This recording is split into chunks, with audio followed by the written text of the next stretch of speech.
Good morning all of you.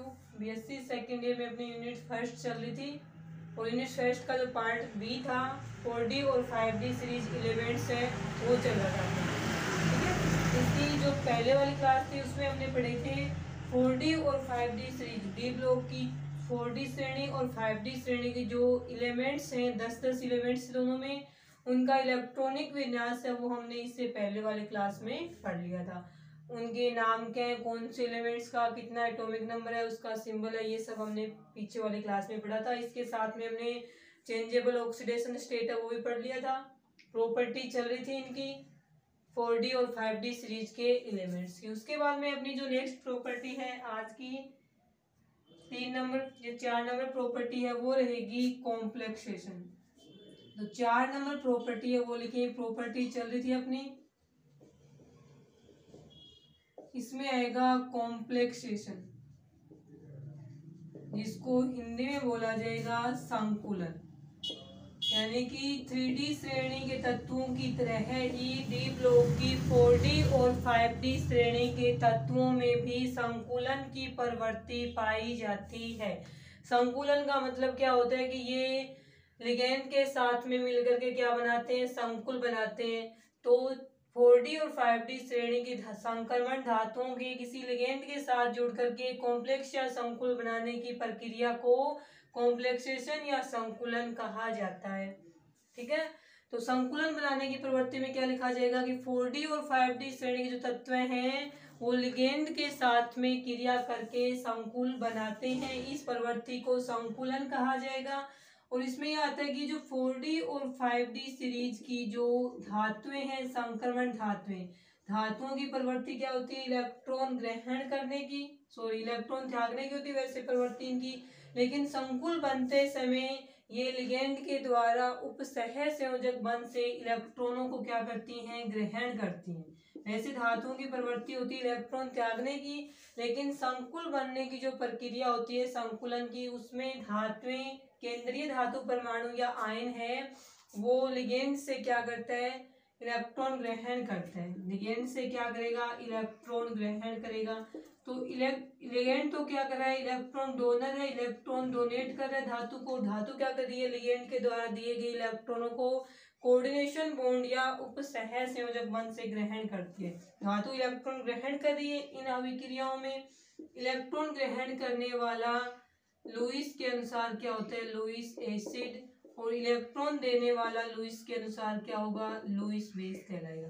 तो हम कह सकते हैं कि संकुलन की अभिक्रियाओं में जो डी ब्लॉक की 4D और 5D श्रेणी की धातुएं हैं वो धातुएं किसकी तरह कार्य करती हैं, लुईस एसिड की तरह, और लिगेंड है वो किसकी तरह कार्य करते हैं, लुईस बेस की तरह। तो यहाँ पे माना जाता है कि 4D और 5D श्रेणी की जो शुरू वाली चार मेटल्स हैं, जैसे स्टार्ट होता है ना इसमें एट्रियम, जिरकोनियम, नाइबियम, मोलिब्डेनम, शुरू के 4, ऐसे ही 5D सीरीज के शुरू के 4 धातुएं, वे धातुएं तो क्या करती हैं, हार्ड बेस होते हैं ना, कठोर अक्षार जैसे NH3 है, जैसे F नेगेटिव है, इनके साथ में क्रिया करके स्थायी संकुल बनाती हैं।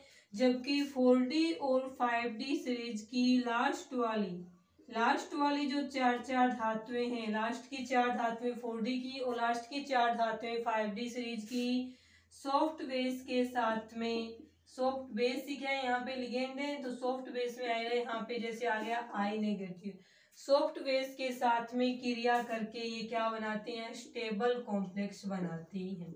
जबकि बीच में क्या रहेगी, टोटल 10 है, 10 इसमें शुरू की 4 यहाँ आ गई, लास्ट की 4 यहाँ आ गई, बीच में बच गई 2, तो बीच वाली 2 इसकी और बीच वाली 2 इसकी। ये हार्ड बेस के साथ में भी क्रिया कर सकती हैं और सॉफ्ट बेस के साथ में भी क्रिया कर सकती हैं, दोनों में ही ये स्टेबल कॉम्प्लेक्स बनाती हैं। तो इसमें क्या लिखा जाएगा कि संकुलन की अभिक्रियाओं में 4D और 5D श्रेणी की धातुएं संकुल बनते समय लिगेंड से इलेक्ट्रॉन ग्रहण करती हैं। लुईस के अनुसार इलेक्ट्रॉन ग्रहण करने वाले लुईस एसिड कहलाएंगे और लिगेंड है वो लुईस के अनुसार लुईस बेस कहलाएंगे। और उसमें नेक्स्ट लिखा जाएगा कि 4D और 5D सीरीज की जो धातुएं होती हैं वे हार्ड बेस शुरू की चार चार धातुएं हार्ड बेस के साथ में क्रिया करके स्थायी संकुल बनाती हैं, जबकि लास्ट वाली चार चार धातुएं हैं वो सॉफ्ट बेस के साथ में क्रिया करके स्थायी संकुल बनाती हैं, जबकि बीच वाली जो दो दो धातुएं बच गई, मध्यवर्ती धातुएं बोल देंगे उनको, वे धातुएं सॉफ्ट और हार्ड दोनों प्रकार के बेस या लिगेंड के साथ क्रिया करके स्थायी संकुलों का निर्माण कर सकती है। ठीक है, ये था इसमें चार नंबर प्रॉपर्टी कॉम्प्लेक्सेशन या संकुलन। उसके बाद में पांचवी प्रॉपर्टी रहेगी इनकी एटॉमिक या आयोनिक रेडियस, परमाणु या आयनिक त्रिज्या, वो रहेगी इसकी नेक्स्ट प्रॉपर्टी, परमाणु या आयनिक त्रिज्या। ठीक है, देखें इसमें परमाणु और आयनिक त्रिज्या में क्या लिखा जाएगा।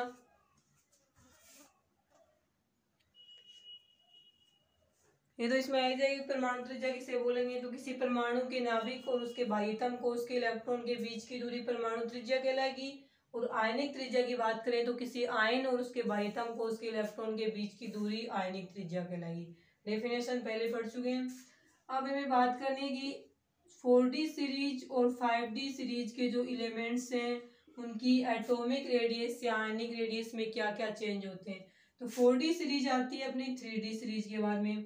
तो 3D सीरीज में एक ही वर्ग है, उस वर्ग में ऊपर से नीचे चलेंगे, जैसे first element scandium, first element yttrium और फर्स्ट एलिमेंट रहेगा इसका लेंथेनम। आगे यहाँ तक। अब ये एक वर्ग की बात करें, एक वर्ग में 3D 4D 5D तीनों श्रेणी के एलिमेंट्स आ गए यहाँ पे। तब हम क्या करेंगे, इसमें कहा जाएगा कि नॉर्मल जो रूल है उसके अनुसार क्या होगा कि एक वर्ग में ऊपर से नीचे की तरफ चलने पर मुख्य कोश की संख्या बढ़ने के साथ साथ परमाणु या आयनिक त्रिज्या का मान बढ़ता जाता है, ऐसा लिखा जाएगा। ठीक है, तो इसमें ये तो सही है कि 3D से 4D की तरफ चलेंगे तो 4D श्रेणी इट्रियम का आकार बड़ा होगा स्कैंडियम से। ठीक है, और लेंथेनम का आकार है वो इट्रियम से क्या होता है, बड़ा होता है। लेकिन उसके बाद में आए, जैसे इसमें आ गया स्कैंडियम के बाद में टाइटेनियम, इट्रियम के बाद में आ गया जर्कोनियम नेक्स्ट एलिमेंट, और लेंथेनम के बाद में यहाँ पे आ गया हेफनियम। ये अपने को पता है लेंथेनम आता है 57 पे और हेफनियम आता है 72 पे। और इनके बीच के जो 14 एलिमेंट्स है वो एफ ब्लॉक की लेंथेनाइट सीरीज में रखे जाते हैं। इसी कारण से 57 के बाद में 5D सीरीज का नेक्स्ट एलिमेंट 72 से स्टार्ट होता है। तो 57 और 72 के बीच के 14 एलिमेंट्स कहाँ चले गए, एफ ब्लॉक की लेंथेनाइट सीरीज में चले गए। क्यों चले गए, क्योंकि लेंथेनम के बाद में जब नेक्स्ट इलेक्ट्रॉन डी कक्षक में आता है दूसरा इलेक्ट्रॉन, तब 4f कक्षकों की ऊर्जा 5D कक्षकों से क्या हो जाती है, कम हो जाती है। ऊर्जा कम हो जाएगी तो इलेक्ट्रॉन है वो 5D की जगह 4f में भरना स्टार्ट हो जाएंगे। और 4f में इलेक्ट्रॉन तब तक भरते हैं जब तक 4f में 14 इलेक्ट्रॉन कंप्लीट ना हो जाए। इस कारण से बीच वाले 14 एलिमेंट्स है वो एफ ब्लॉक की लेंथेनाइट सीरीज में रखे जाते हैं। ठीक है,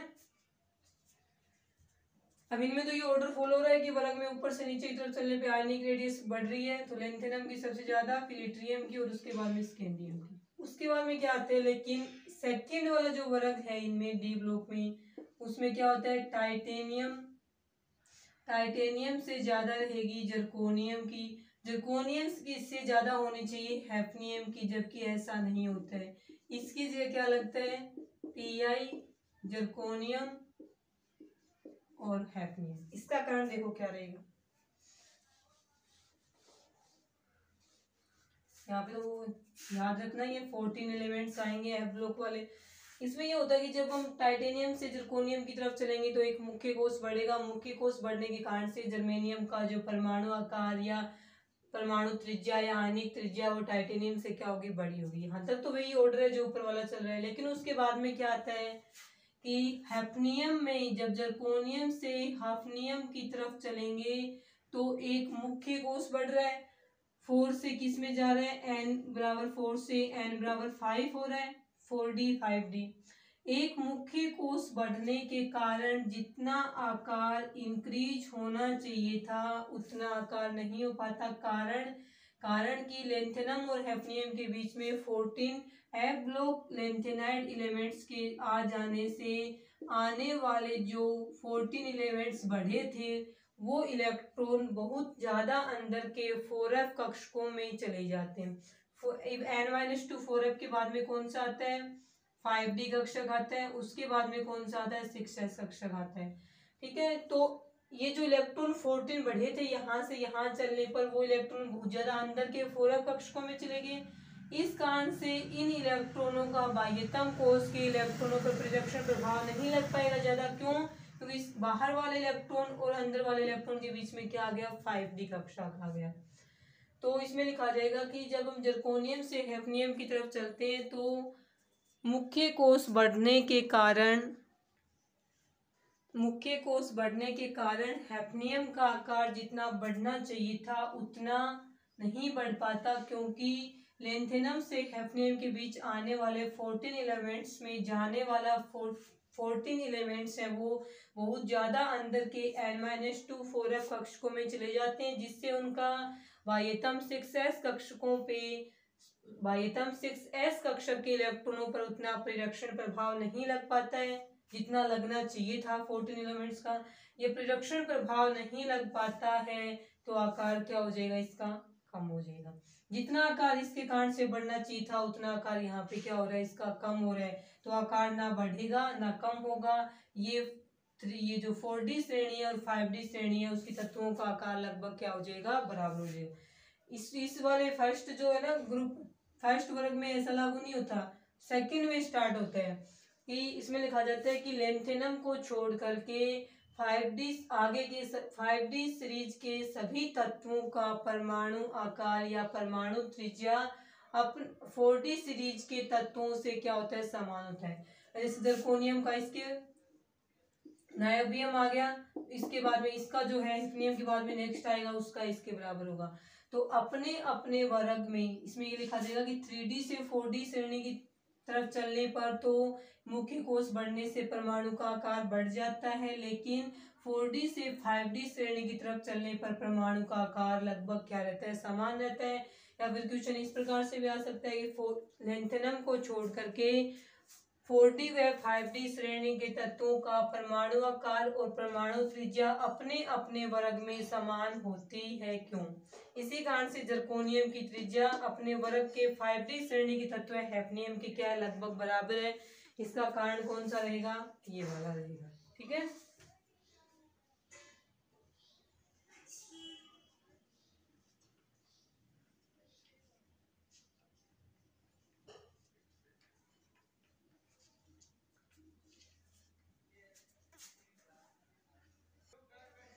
ये तो यहाँ पे प्रभाव रहेगा ना जिसके कारण से इनका आकार नहीं बढ़ पाता है, उसको हम जानते हैं लेंथेनाइड संकुचन के नाम से। तो क्वेश्चन इस नाम से भी आ सकता है कि लेंथेनाइड संकुचन को समझाइए। तो लेंथेनाइड संकुचन की डेफिनेशन में भी क्या लिखा जाएगा कि 4d से 5d श्रेणी की तरफ चलने पर, एक ही वर्ग में 4d श्रेणी से 5d श्रेणी की तरफ चलने पर एक मुख्य कोश बढ़ने के कारण तत्वों का आकार जितना बढ़ना चाहिए था उतना नहीं बढ़ पाता है। कारण रहेगा लेंथेनाइड संकुचन। अब लेंथेनाइड संकुचन क्या होता है इसके अंदर कि लेंथेनाइड संकुचन का एक प्रभाव है ये कि लेंथेनाइड संकुचन, जो लेंथेनाइड श्रेणी है ना उसमें पढ़ेंगे हम कि लेंथेनाइड संकुचन क्या होता है। उस लेंथेनाइड संकुचन का प्रभाव ये पड़ता है कि 4d और 5d लेंथेनाइड तत्वों के बाद में जो हैफनियम वाला ना, लेंथेनाइड के बाद में आने वाले जितने भी तत्व हैं 5d श्रेणी के, उन तत्वों का आकार अपने अपने वर्ग के 4d श्रेणी के तत्वों के क्या रहता है? लगभग बराबर होता है। लेंथेनाइड श्रेणी के कारण से ही तत्वों 5d श्रेणी के जो तत्व हैं उनका आकार ना बढ़ पाता है ना कम हो पाता है। वो किसके बराबर होता है? 4d श्रेणी के तत्वों के लगभग क्या रहेगा? बराबर रहेगा। जो लेंथेनाइड संकुचन है उसको हम पढ़ेंगे, इससे जो नेक्स्ट यूनिट आएगी लेंथेनाइड और एक्टिनाइड की है उस वाले में। ठीक है,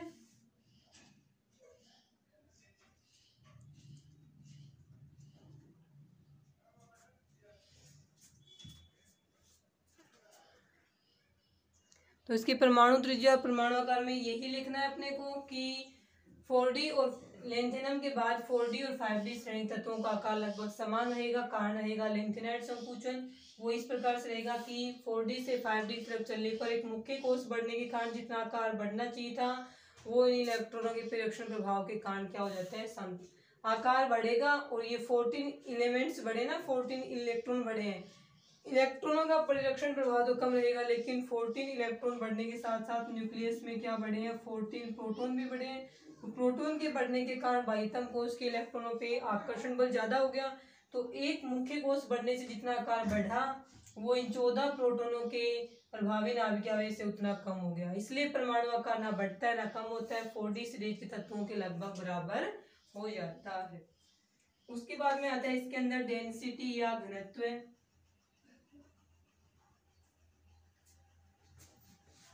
तो नेक्स्ट टॉपिक हम लिखेंगे 6 नंबर पे इनका प्रॉपर्टीज में घनत्व,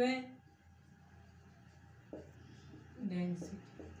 घनत्व क्या होता है, घनत्व को हम लिखते हैं स्मॉल d से, ये होता है इसका फॉर्मूला। ठीक है, डेफिनेशन में क्या लिखा जाएगा, घनत्व के अंदर डेफिनेशन में लिखा जाएगा कि समान आयतन में उपस्थित द्रव्यमान को घनत्व बोलेंगे। समान आयतन में उपस्थित द्रव्यमान को यहाँ पे आयतन बोला जाएगा, एटॉमिक साइज। परमाणु आकार को हम क्या बोलेंगे, आयतन बोलेंगे। और द्रव्यमान किसका होगा, इलेक्ट्रॉन, प्रोटॉन व न्यूट्रॉन का क्या लिखेंगे, द्रव्यमान लिखेंगे।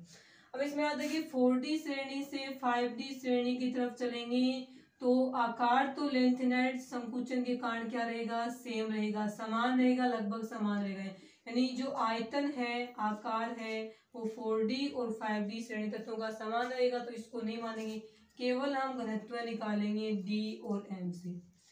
तो द्रव्यमान घनत्व क्या हो गया, समानुपाती हो गया।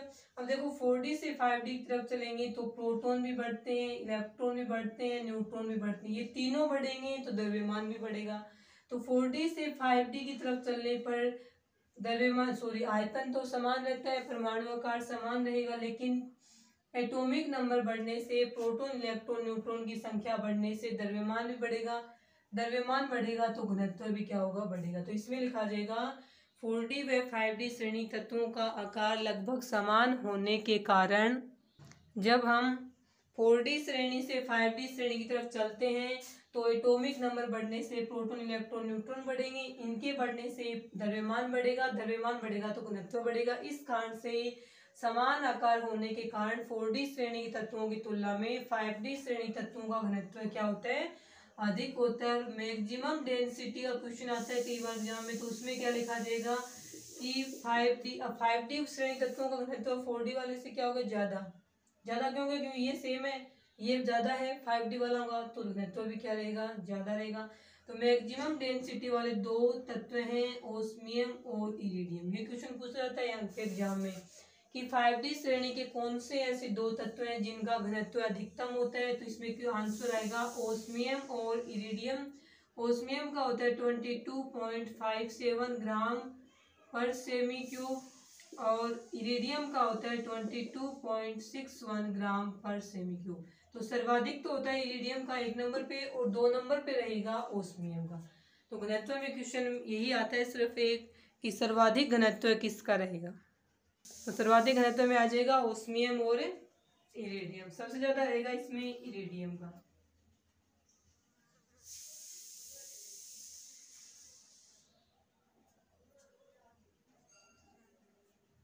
एक और पढ़ लेते हैं इसके अंदर, मेल्टिंग पॉइंट और boiling point, MP and BP, गलनांक और क्वथनांक, ये दो पढ़ लेते हैं। तो इसमें यह आता है कि 4D और 5D श्रेणी में से 5D श्रेणी है, उनके तत्वों का क्या होता है, आकार समान होता है, लेकिन उसमें द्रव्यमान या घनत्व क्या होता है, ज्यादा होता है। घनत्व ज्यादा रहेगा तो बॉइलिंग पॉइंट भी और मेल्टिंग पॉइंट भी क्या रहेगा, उनका ज्यादा रहेगा। और इसमें एक अपवाद है मरकरी वाला। मरकरी, इसमें एक क्वेश्चन आता है कि वैसी कौन सी धातु है जो द्रव अवस्था में पाई जाती है, तो द्रव अवस्था में पाई जाएगी मरकरी। इसका जो क्वथनांक होता है वो -39 डिग्री सेंटीग्रेड होता है, और ये एकमात्र ऐसी धातु है जो लिक्विड स्टेट या द्रव अवस्था में पाई जाती है। क्वेश्चन इसका यही बनेगा मेल्टिंग पॉइंट बॉइलिंग पॉइंट से। किसी का भी melting point boiling point question exam में नहीं आता, केवल मरकरी का आ सकता है, माइनस में है ये। और एकमात्र ऐसी धातु जो लिक्विड स्टेट में पाई जाती है वो मरकरी होती है। और मरकरी की जो वेपर होती है वाष्प, मरकरी की वाष्प है वो विषैली प्रकृति की होती है। इस कारण से इसे टोलुइन की सतह से ढक के रखा जाता है। टोलुइन क्या होता है, ये वाला, इसको बोलते हैं टोलुइन। ठीक है, तो इसमें लिखा जाएगा कि मरकरी है उसकी वाष्प विषैली होने के कारण से इसे टोलुइन की सतह से ढक कर रखा जाता है। सिर्फ यही पढ़ने, बाकी तो इसमें लिख सकते हैं कि 5D श्रेणी तत्व है, उनका क्वथनांक और गलनांक दोनों ही 4D वालों से क्या रहेंगे, अधिक रहेंगे। मरकरी 5D श्रेणी का है, लास्ट वाला एलिमेंट्स है, इसका एटॉमिक नंबर, ये द्रव अवस्था में रहेगा। ठीक है, आज के लिए इतना है। इसके बाद में इसकी नेक्स्ट प्रॉपर्टीज हैं वो बच गई, वो कल की क्लास में पढ़ेंगे।